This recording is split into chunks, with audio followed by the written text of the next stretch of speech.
Hello my dear friends, welcome back to our new episode. So in this video we are going to talk about preamble. This is for BA second semester. ठीक है ना। तो हमारे BA second semester में polity के syllabus में एक है प्रियम्बल का टॉपिक, जिसे हम आज कवर करने वाले हैं। ठीक है, तो सबसे पहले हम जानेंगे कि प्रियम्बल होता क्या है। तो इसको समझने के लिए मैं आपको एक एग्जाम्पल से समझाती हूँ। ठीक है, लेट सपोज आप कोई बुक खरीदते हैं या आपके पास कोई बुक है, ठीक है ना। तो उसमें क्या होता है कि बुक से चैप्टर शुरू होने से पहले वहाँ पर कंटेंट लिखी हुई रहती है ना, कि इस बुक में इतने सारे चैप्टर है, 1 to 10 चैप्टर हैं, उनके नाम क्या है, उनके राइटर क्या है। तो ये सारे कंटेंट जो है बुक के पहले पेज में, पहले पन्ने में लिखे होते हैं।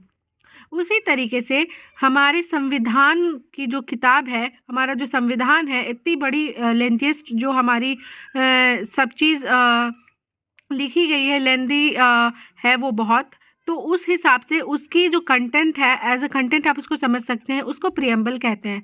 जिसमें क्या लिखा हुआ है, जिसमें लिखा हुआ है we The people of India having solemnly resolved to constitute India into a sovereign, socialist, secular, democratic republic and to secure to all its citizens justice, social, economic, liberty of thought expression, belief, faith और ये सारी चीज़ें जो हैं लिखी हुई है। ठीक है,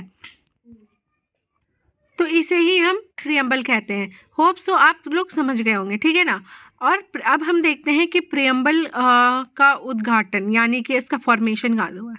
तो सबसे पहले ये डिराइव हुआ है लैटिन वर्ड प्रियम्पलस। इसका स्पेलिंग है PRAEMPULUS, प्रियम्पलस। ठीक है, तो मॉडिफाइड जस्ट वन, हमारा जो प्रियम्बल है वो सिर्फ और सिर्फ एक ही बार मॉडिफाई हुआ है, यानी उसमें एक ही बार जो है चेंजेस लाई गई है, परिवर्तन लाया गया है, तब्दीली लाई गई सिर्फ एक बार, वो है 42nd अमेंडमेंट के द्वारा।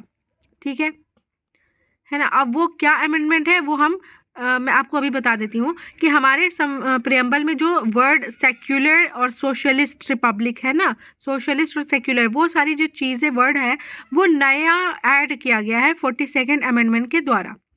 अब हम जानेंगे कि प्रियम्बल में होता क्या है ना। प्रियम्बल कॉन्स्टिट्यूट्स क्या उसमें इंक्लूड होता है। तो सबसे पहले उसमें आपको जो we the people of India है वो इंट्रोडक्टरी स्टेटमेंट है। ठीक है, उसके बाद फीचर्स की आप बात करें तो वो जो सोशलिस्ट, सेक्युलर, डेमोक्रेटिक, रिपब्लिक, ये सारे उसके फीचर्स है और नेचर भी कह सकते हैं। और ऑब्जेक्टिव क्या है कि हमें कैसे लोगों को जो है ऑब्जेक्टिव उनका क्या होना चाहिए अपने देश के प्रति। फॉर एग्जाम्पल आप इंट्रोडक्टरी स्टेटमेंट में क्या क्या होता है प्रियम्बल में। तो बेसिकली इंट्रोडक्टरी स्टेटमेंट में हमारा पर्पस हमें समझाया जाता है, philosophy, uses, ideas and aspiration, principles and objectives, ये सारी चीज़ें होती हैं इंट्रोडक्टरी स्टेटमेंट में।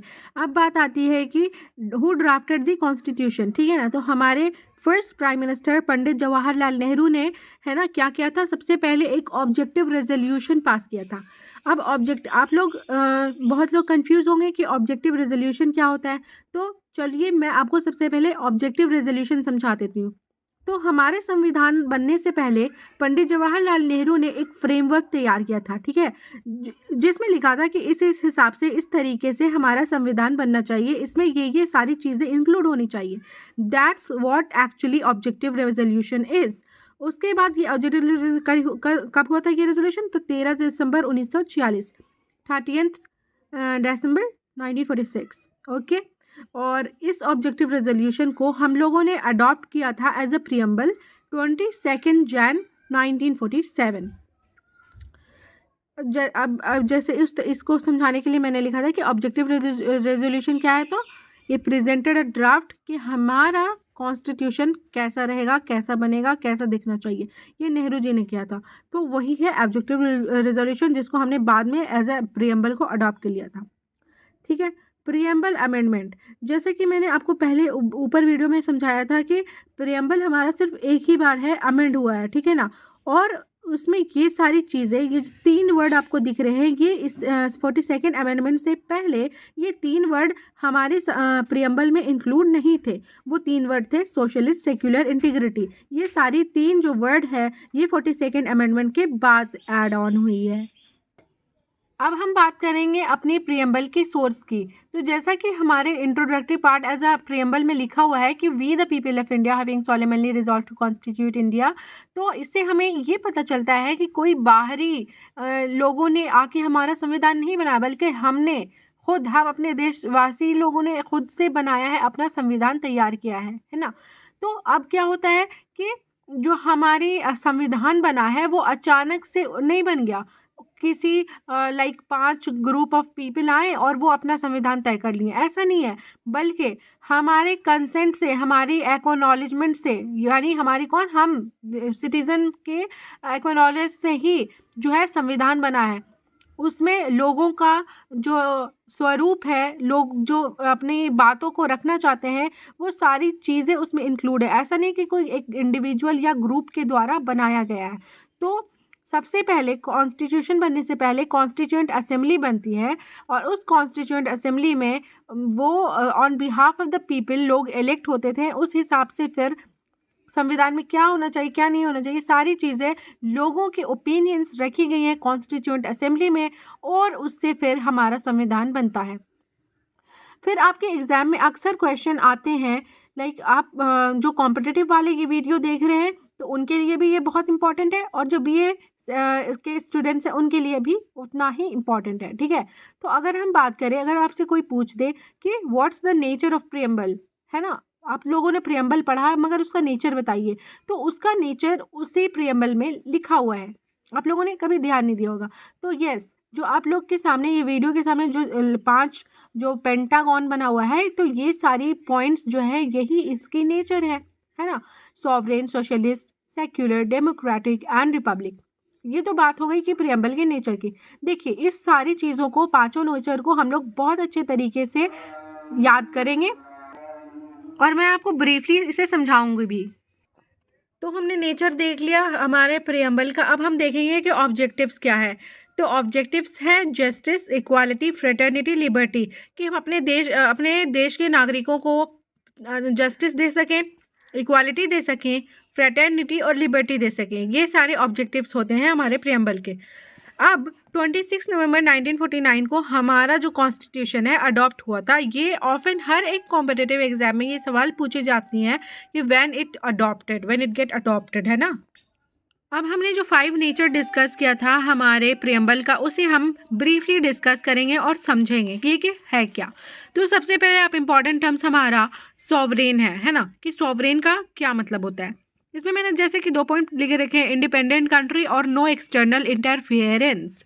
तो सॉवरेन का मतलब यह होता है कि एक जो कंट्री पूरी तरीके से इंडिपेंडेंट है, वो किसी दूसरे कंट्री या किसी सेकंड XYZ के ऊपर डिपेंडेंट नहीं है। वो उसके अपने डिसीजंस खुद ले सकती हैं, उसे कोई भी बाहरी जो इंटरफेरेंसेस होती हैं उनकी कोई आवश्यकता नहीं है।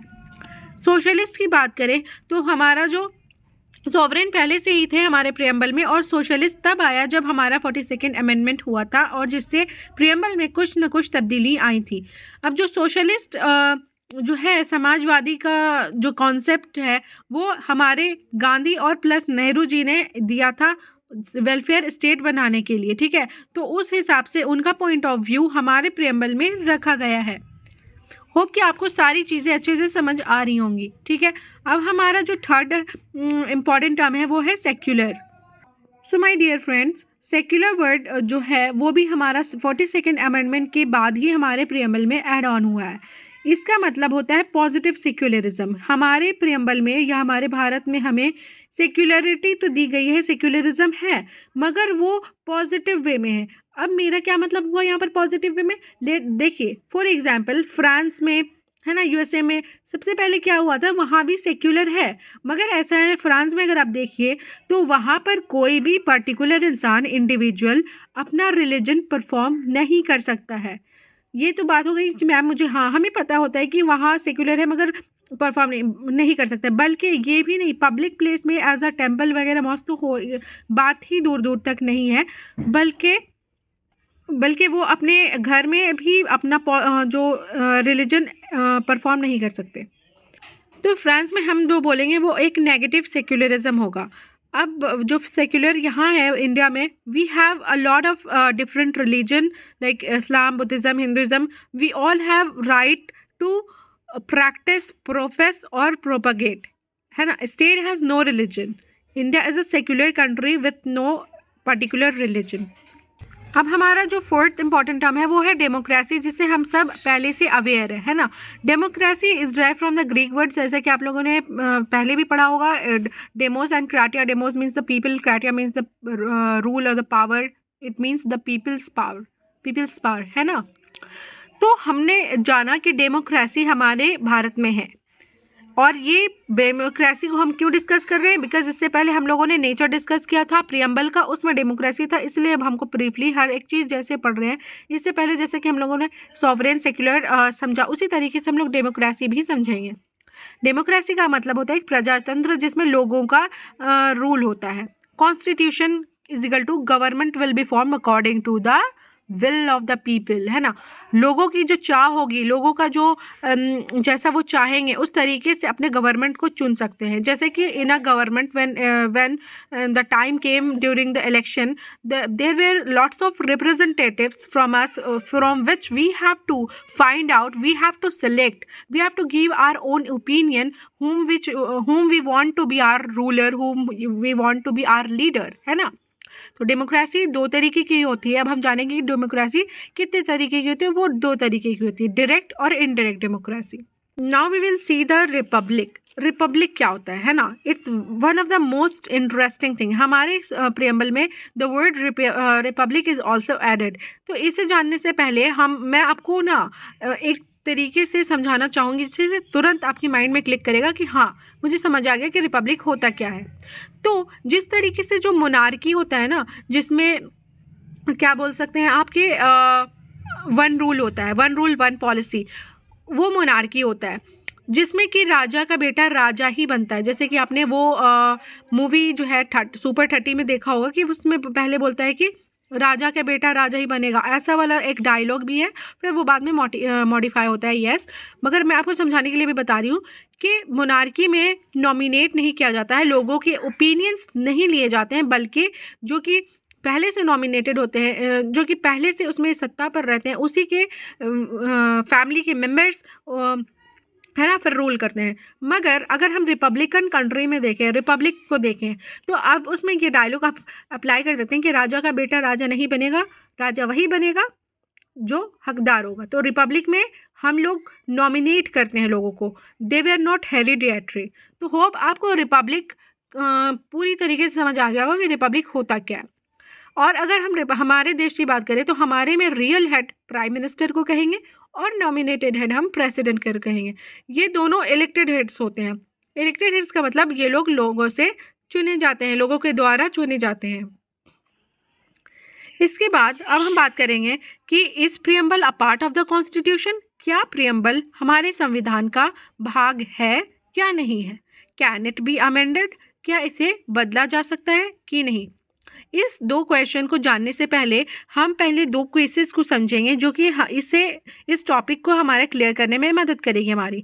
तो जैसा कि हम लोग जानते हैं कि आर्टिकल 368 के द्वारा पार्लियामेंट को ये पावर है कि वो कॉन्स्टिट्यूशन में अमेंडमेंट ला सकती है.